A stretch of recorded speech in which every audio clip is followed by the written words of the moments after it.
여러분, 혹시 정성껏 키우던 식물이 하루아침에 초록색 별로 떠나버려서 눈물을 흘려본 적 있으신가요?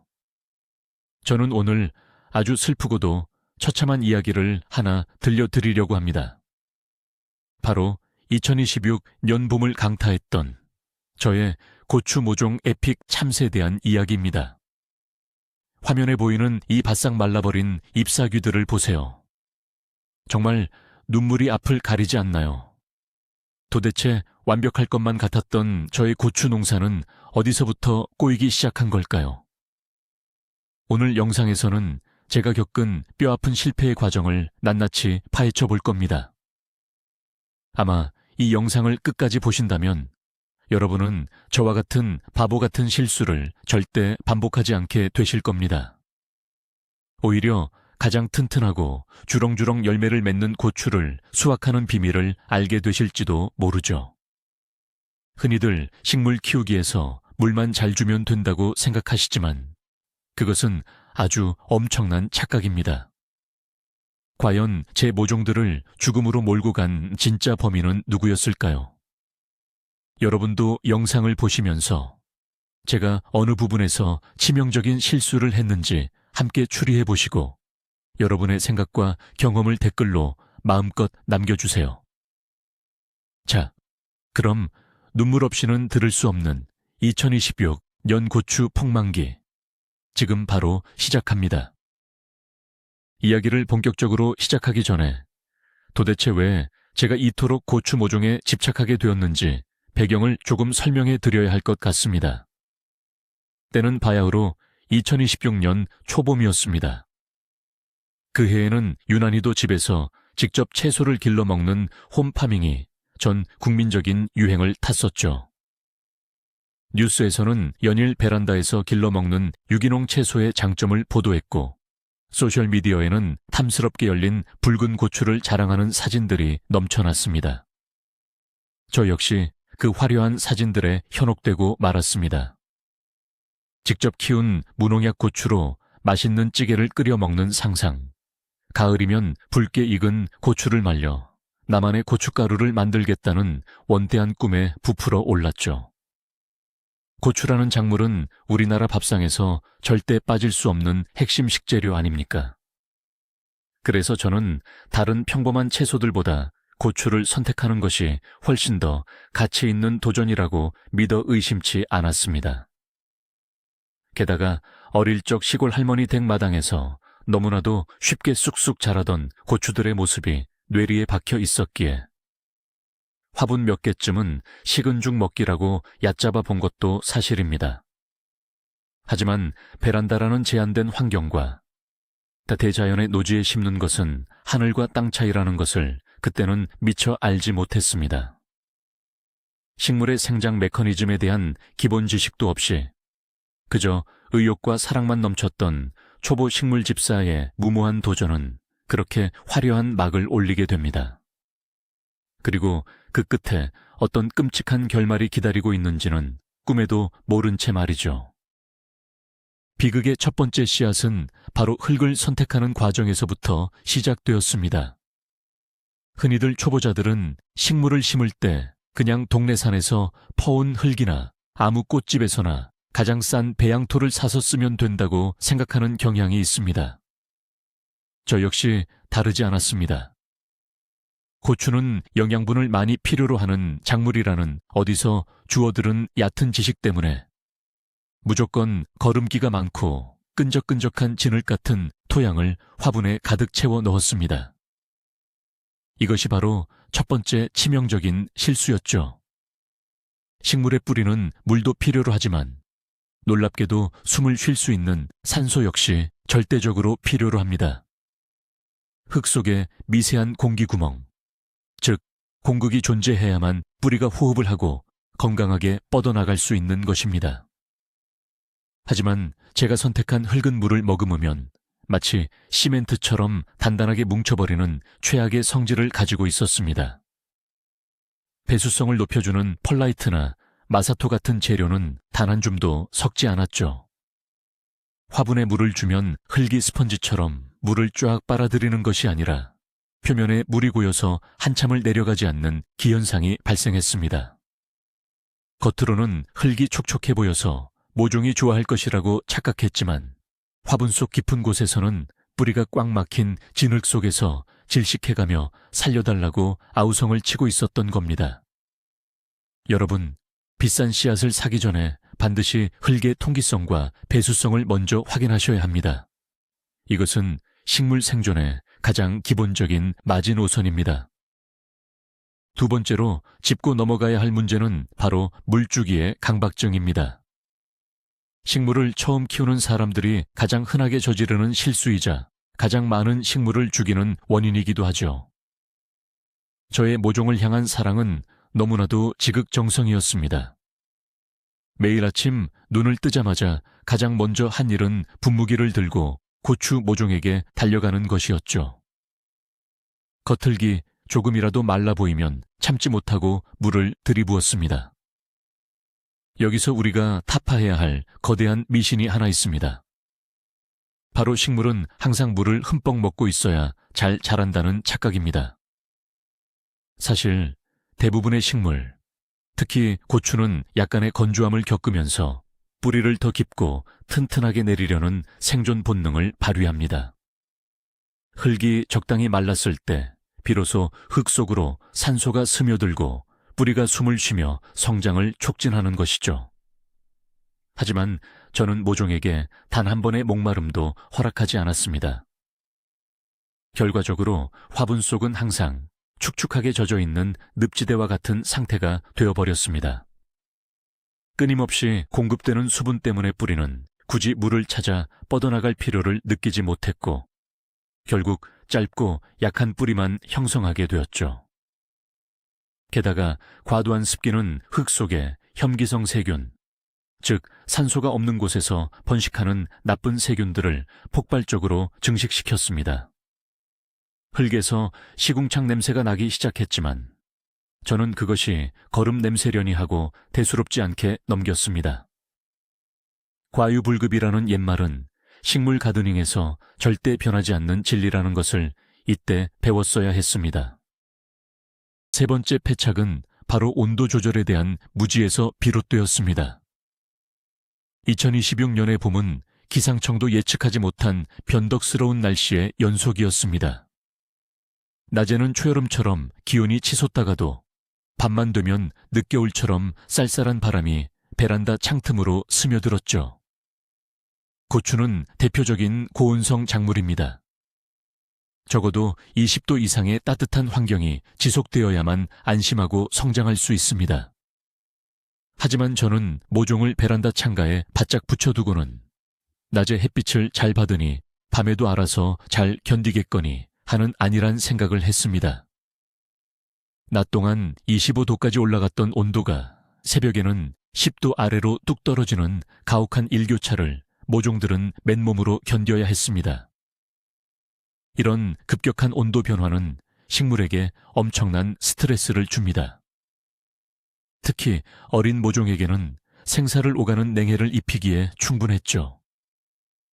잎의 가장자리가 보라색으로 변하거나 축 처지는 현상이 나타났지만 저는 그저 품종의 특성인 줄만 알았습니다. 식물은 말을 하지 못하는 대신 잎의 색깔과 형태로 끊임없이 구조 신호를 보냅니다. 만약 제가 밤에라도 화분 위에 비닐을 씌워 온실 효과를 만들어주거나 실내로 들여놓는 수고를 조금만 했더라면 어땠을까요? 식물에게 온도는 사람의 천만큼이나 치명적이고 중요한 요소라는 사실을 처절하게 깨닫는 순간이었습니다. 여러분도 봄철 베란다의 새벽 온도를 절대 과대평가하지 마시길 바랍니다. 네 번째로 저를 절망에 빠뜨린 원인은 일조량에 대한 거대한 착각이었습니다. 베란다 창문 너머로 들어오는 햇살을 보며 저는 모종들이 충분한 빛을 섭취하고 있다고 믿었습니다. 사람의 눈에는 거실이나 베란다가 매우 밝아 보일지 몰라도 식물이 느끼는 빛의 양은 완전히 다른 차원의 이야기입니다. 유리에 한번 걸러져 들어온 빛은 식물이 광합성을 하는 데 필요한 핵심 파장들을 상당수 잃어버린 상태입니다. 야외의 직사광선과 베란다 창가빛의 조도, 즉 럭스 수치를 비교해보면 적게는 10배에서 많게는 수십 배까지 차이가 납니다. 빛이 부족해진 고추 모종들은 살기 위해 눈물겨운 사투를 벌이기 시작했습니다. 잎을 크고 두껍게 만드는 대신 어떻게든 빛이 있는 쪽으로 닿기 위해 줄기만 기형적으로 길쭉하게 늘려가기 시작한 것이죠. 우리는 이것을 웃자람이라고 부릅니다. 줄기가 콩나물처럼 가늘고 길게 뻗어나가다 보니 아주 미세한 진동이나 바람에도 줄기가 꺾일 듯이 흔들렸습니다. 튼튼한 기둥이 되어야 할 줄기가 마치 삶은 스파게티 면발처럼 흐물흐물해져 버린 것입니다. 잎은 종이장처럼 얇아지고 색깔도 연한 연두색으로 탈색되어 갔습니다. 빛은 식물의 식량입니다. 저는 모종들에게 매일 강제 다이어트를 시키면서 튼튼하게 자라기를 바라는 아주 모순적인 주인이었던 셈입니다. 만약 창가빛이 부족했다면 식물 생장용 LED 조명이라도 달아주었어야 했는데 그때는 그것이 얼마나 필수적인 장비인지 전혀 몰랐습니다. 5번째 실수. 여기서부터는 정말 제 스스로가 너무나도 원망스러워집니다. 바로 너무 이른 시기에 투여한 과도한 비료 때문이었습니다. 모종들이 빛 부족으로 비실비실해지고 물을 너무 많이 먹어 성장이 정체된 것을 보면서 저는 엉뚱한 처방을 내리고 말았습니다. 아, 얘네들이 지금 밥이 부족해서 기운이 없는 거구나 라고 착각을 해버린 것이죠. 당장 마트로 달려가 식물 영양제를 샀습니다. 그것도 아주 고농축의 화학 비료를 말입니다.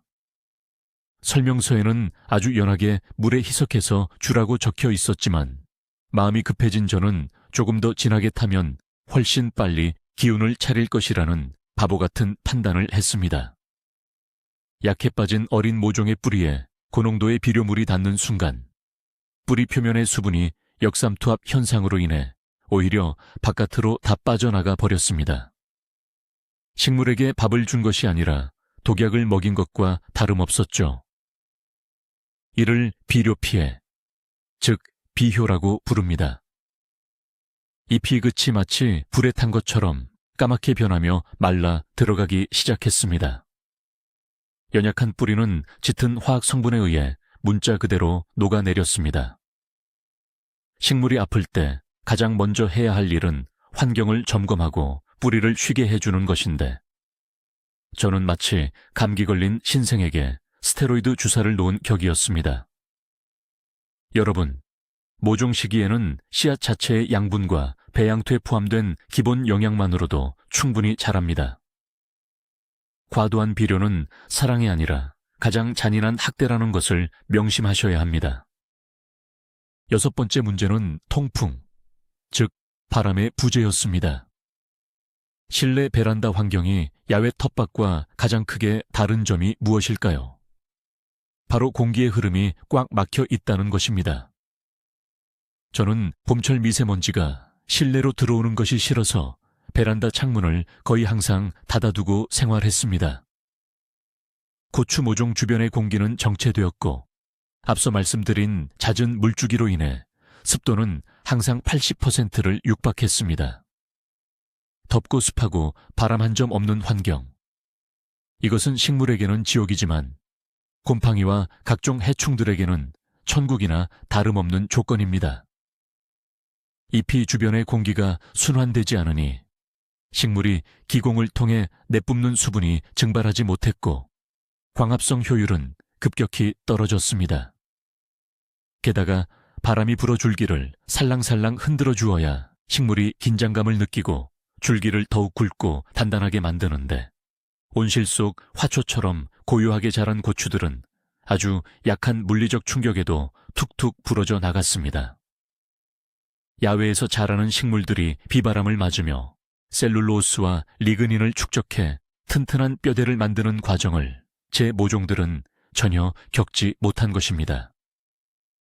뒤늦게 사태의 심각성을 깨닫고 선풍기를 약하게 틀어주었을 때는 이미 줄기가 너무 얇아져 있어서 선풍기 바람조차 버티지 못하고 쓰러지는 참담한 상황이 벌어지고 말았습니다.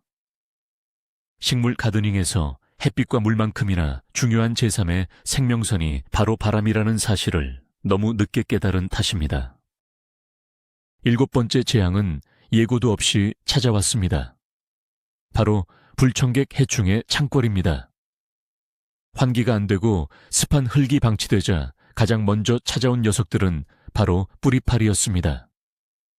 어느 날 물을 주려고 흙을 건드렸는데 아주 작은 검은색 날벌레들이 훅 하고 날아오르더군요. 처음에는 밖에서 날아온 모기건이하고 대수롭지 않게 여겼습니다. 하지만 그 작은 벌레들은 젖은 흙 속에 수백 개의 알을 낳고 있었고 거기서 부화한 유충들은 제 고추 모종의 연약한 뿌리들을 갉아먹으며 포식하고 있었습니다. 며칠 뒤에는 잎 뒷면이 뭔가 끈적거리는 것을 발견했습니다. 자세히 들여다보니 아주 작고 투명한 진딧물들이 잎의 진액을 쪽쪽 빨아먹고 있더군요. 해충들은 식물이 스트레스를 받아 면역력이 떨어졌을 때 귀신같이 냄새를 맡고 찾아옵니다. 이미 빛 부족과 과습으로 만신창이가 된 모종들은 해충들에게 아주 훌륭한 뷔페 식당이나 다름없었습니다. 당황한 저는 살충제를 마구 뿌려대기 시작했지만 이미 식물 자체의 체력이 바닥난 상태라 살충제의 독성을 견디지 못하고 잎이 누렇게 황화되며 뚝뚝 떨어지기 시작했습니다. 해충을 잡으려다가 오히려 식물을 2번 죽이는 꼴이 된 것입니다. 해충 방제의 핵심은 예방과 초기 진압인데 저는 흙 속에서 조용히 진행되고 있던 뿌리파리의 파티를 전혀 눈치채지 못했던 멍청한 집사였습니다. 8번째 페인은 잘못된 분갈이 타이밍과 거친 방식에 있었습니다. 식물들이 죽어가는 것을 지켜보며 극도의 패닉에 빠진 저는 최후의 수단으로 흙을 완전히 새 것으로 갈아주면 얘네들이 살아나지 않을까 하는 무모한 생각을 하게 됩니다. 이것은 마치 중환자실에 있는 환자를 억지로 일으켜 세워 뜀박질을 시키는 것과 같은 짓이었습니다. 분갈이는 식물에게 엄청난 에너지를 요구하는 수술과도 같은 과정입니다. 특히 고추 모종은 뿌리가 매우 예민해서 옮겨 심을 때 흙이 부서지지 않게 각별히 주의해야 합니다. 하지만 저는 마음이 너무 급한 나머지 모종을 쑥 뽑아 올렸고 그 과정에서 물과 영양분을 흡수하는 미세한 잔뿌리들이 뚝뚝 끊어져 나가는 소리를 듣지 못했습니다. 게다가 기존 흙에 익숙해져 있던 식물을 갑자기 성분이 완전히 다른 새로운 흙에 심어버리니 식물은 극도의 환경 변화에 따른 분갈이 몸살을 앓게 되었습니다. 수분을 흡수할 뿌리가 다 뜯겨나간 상태에서 새로운 흙에 심어놓고 또다시 물을 듬뿍 주었으니 식물 입장에서는 물은 들어오지 않는데 발이 썩어 들어가는 고문에 처해진 셈입니다. 잎은 하루아침에 종이 쪼가리처럼 쪼그라들었고 줄기는 마치 바람 빠진 풍선처럼 탄력을 잃고 고개를 숙였습니다. 살리려고 했던 분갈이가 사실은 마지막 숨통을 끊어버리는 결정타가 된 것입니다. 이때의 죄책감은 정말 이루 말할 수가 없습니다. 9번째 실수는 바로 식물의 화분을 이리저리 옮겨 다니는 변덕이었습니다. 저는 모종들이 아파 보일 때마다 자리를 바꾸는 버릇이 생겼습니다. 아침에는 햇빛을 조금이라도 더 보게 하려고 창문 바로 앞 창틀에 올려두었다가 밤이 되면 춥지 않을까 걱정되어 거실 텔레비전 옆 구석으로 들여놓기를 반복했습니다. 식물은 걷지 못하는 존재입니다. 자연 상태에서는 씨앗이 떨어진 그 자리에서 평생을 적응하며 살아갑니다. 빛이 들어오는 각도, 바람의 세기, 온도의 변화 등에 맞춰 잎의 방향과 기공의 개폐 시간을 스스로 조절하며 고도의 생존 시스템을 세팅해 놓습니다. 그런데 주인이 매일 화분을 이리저리 들고 다니며 빛의 방향과 환경을 바꿔버리니 모종들은 매일매일 시차 적응을 하는 듯한 극도의 피로감에 시달려야 했습니다.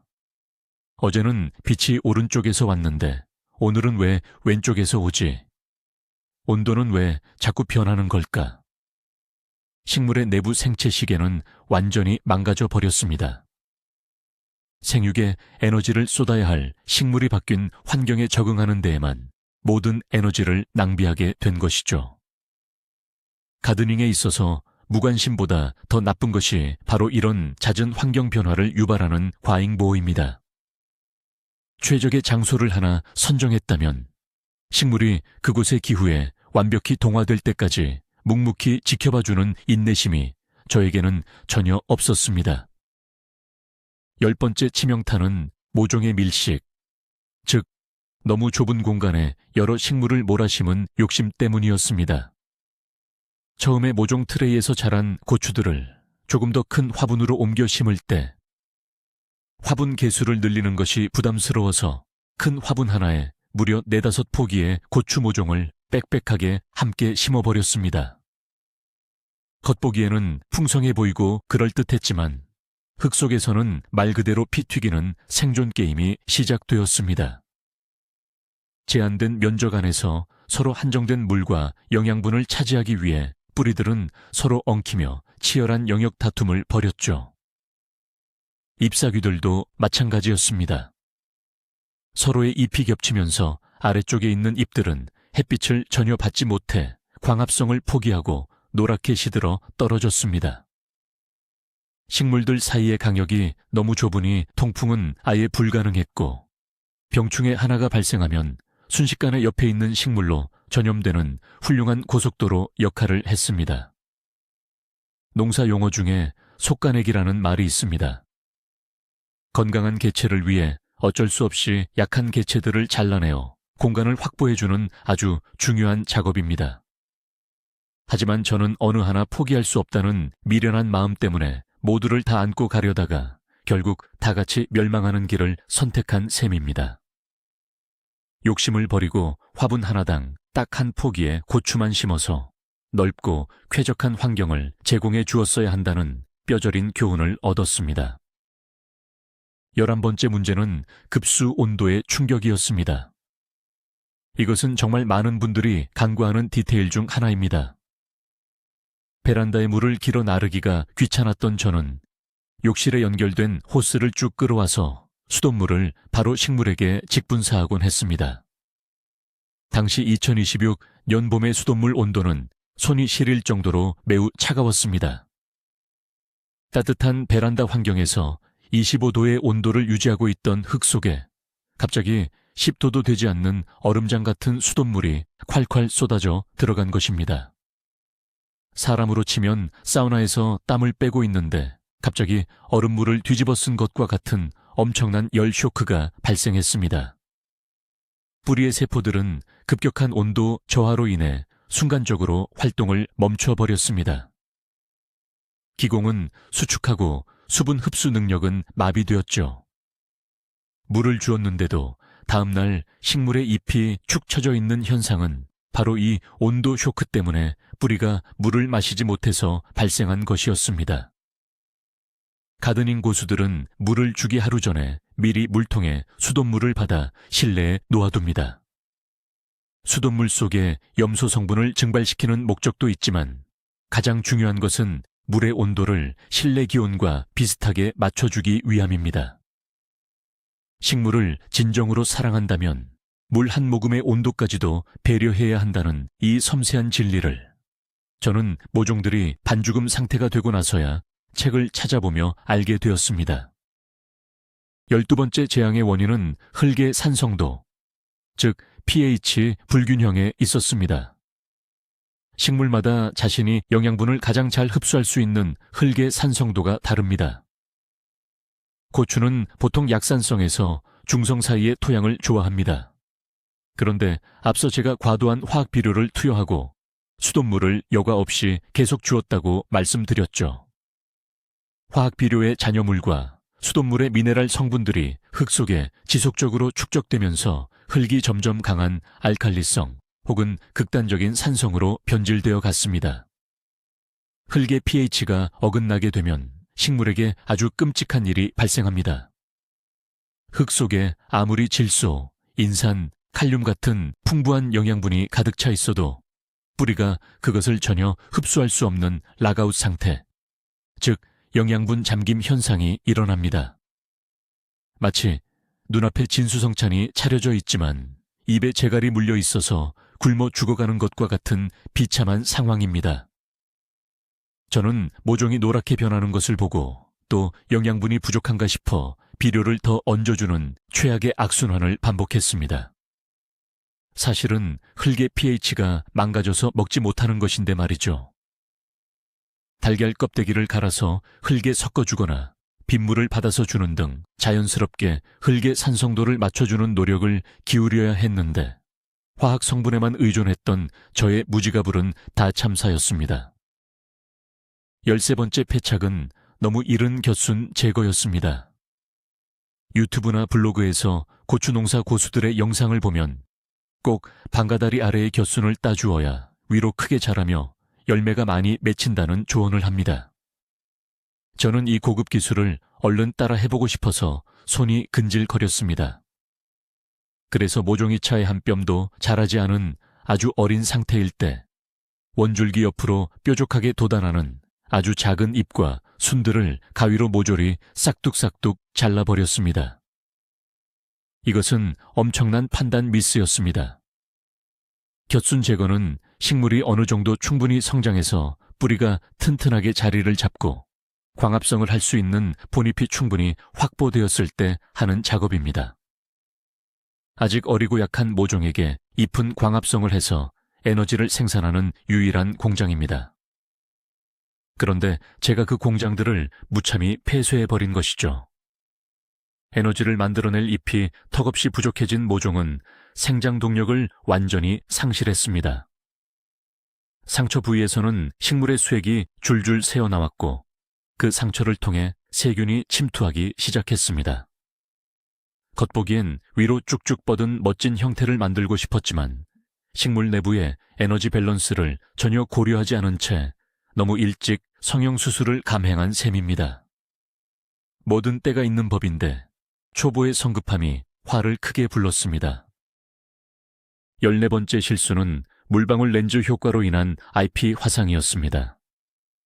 모종이 시들시들해 보이자 저는 뭔가 식물을 싱그럽게 만들어주고 싶다는 생각에 낮 시간에 해가 쨍쨍 비칠 때 잎사귀 위로 물을 칙칙 뿌려주었습니다.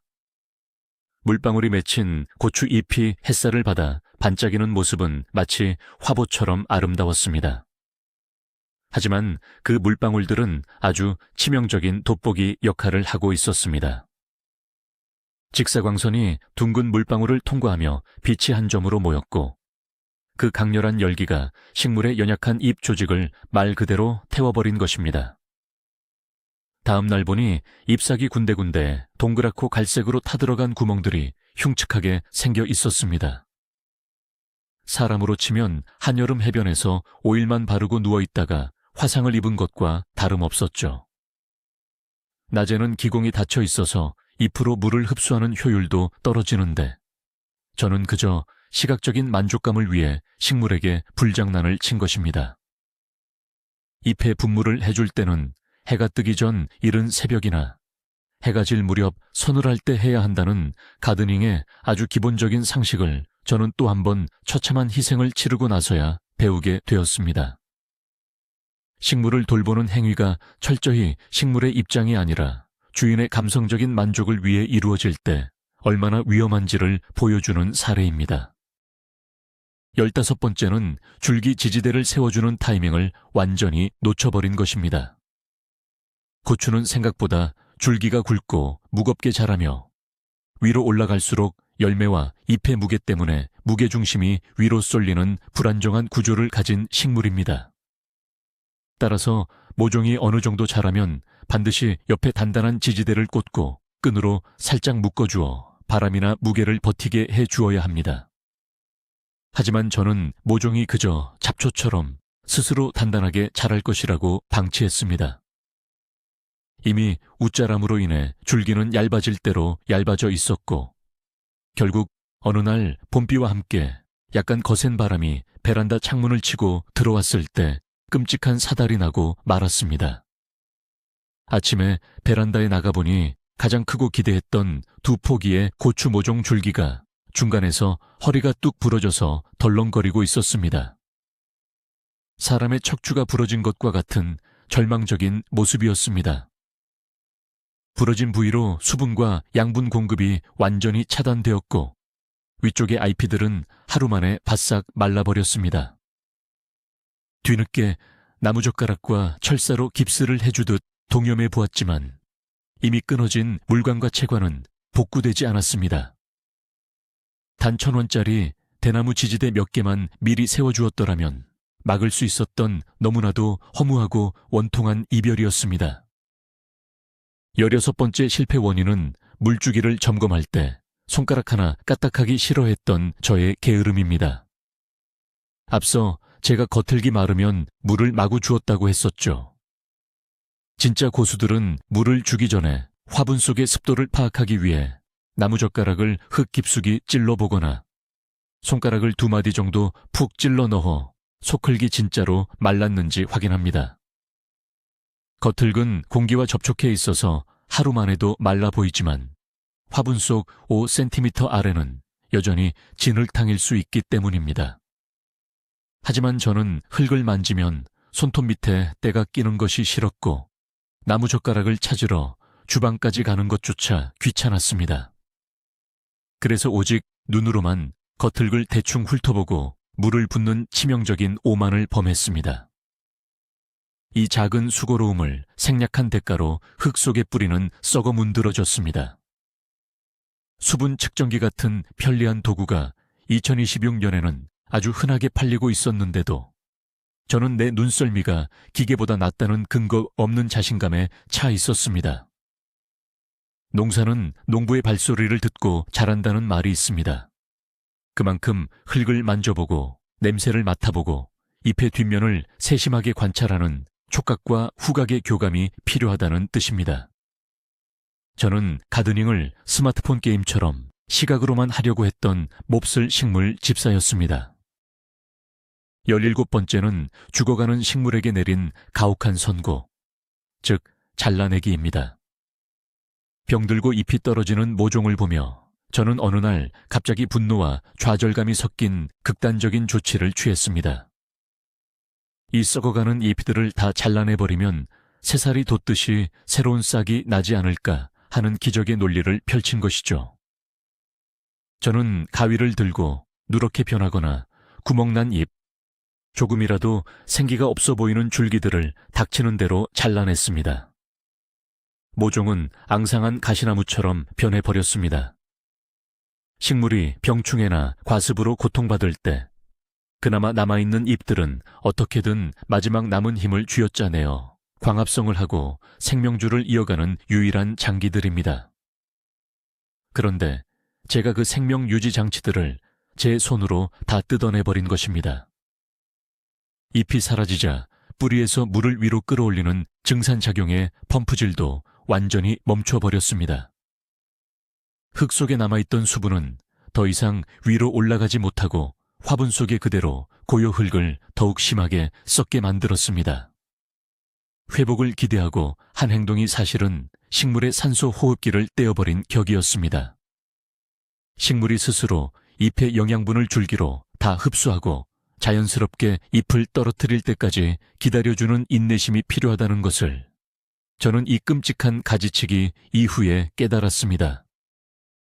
18번째로 저를 멘붕에 빠뜨린 것은 기형적으로 자라나는 열매에 대한 집착이었습니다. 온갖 역경을 뚫고 기적처럼 고추 모종 1-2개가 하얀 꽃을 피웠습니다. 저는 세상을 다 가진 듯 기뻤습니다. 드디어 고추가 달리는구나 싶었죠. 하지만 실내 베란다에는 꽃가루를 옮겨줄 벌이나 나비가 없다는 아주 중요한 사실을 잊고 있었습니다. 꽃은 피었지만 수정이 되지 않아 시들어 떨어지는 현상이 반복되었습니다.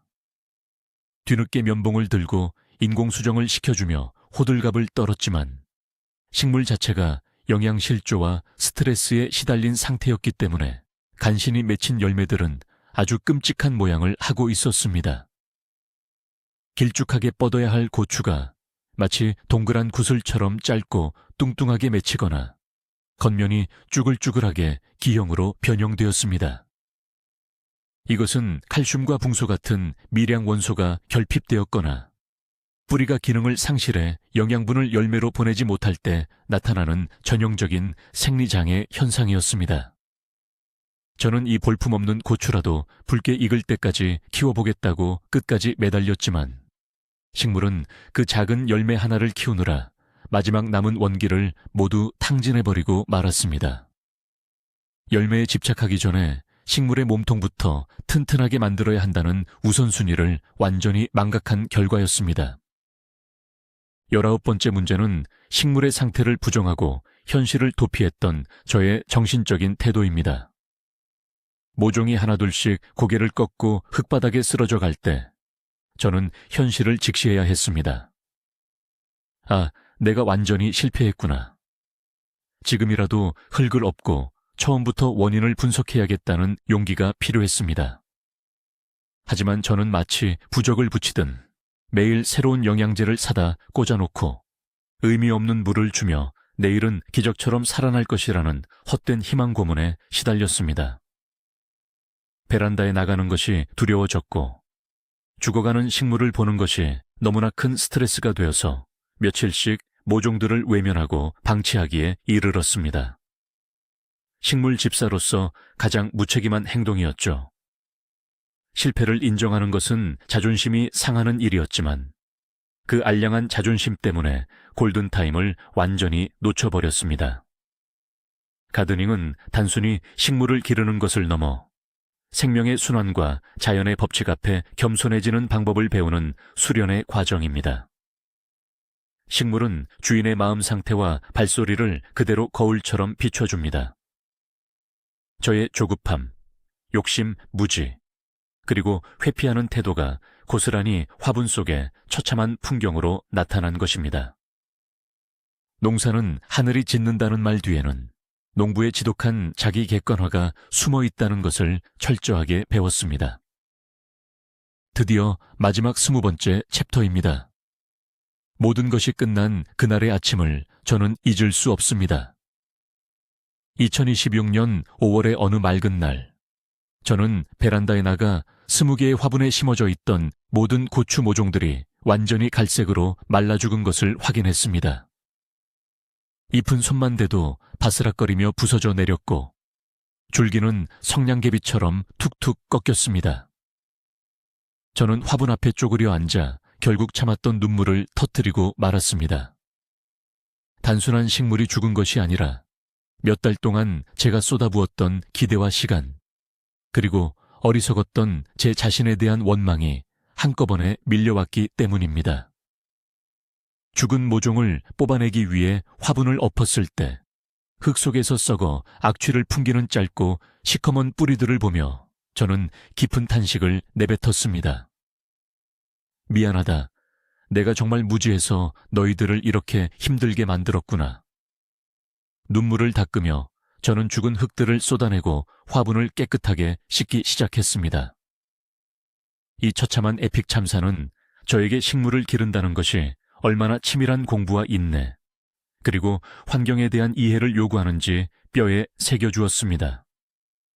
그리고 이 실패의 기록을 이렇게 영상으로 남겨 저와 같은 꿈을 꾸는 많은 초보 가드너들이 저의 시체를 밟고 넘어가 성공적인 수확을 거두기를 진심으로 바라는 마음이 생겼습니다.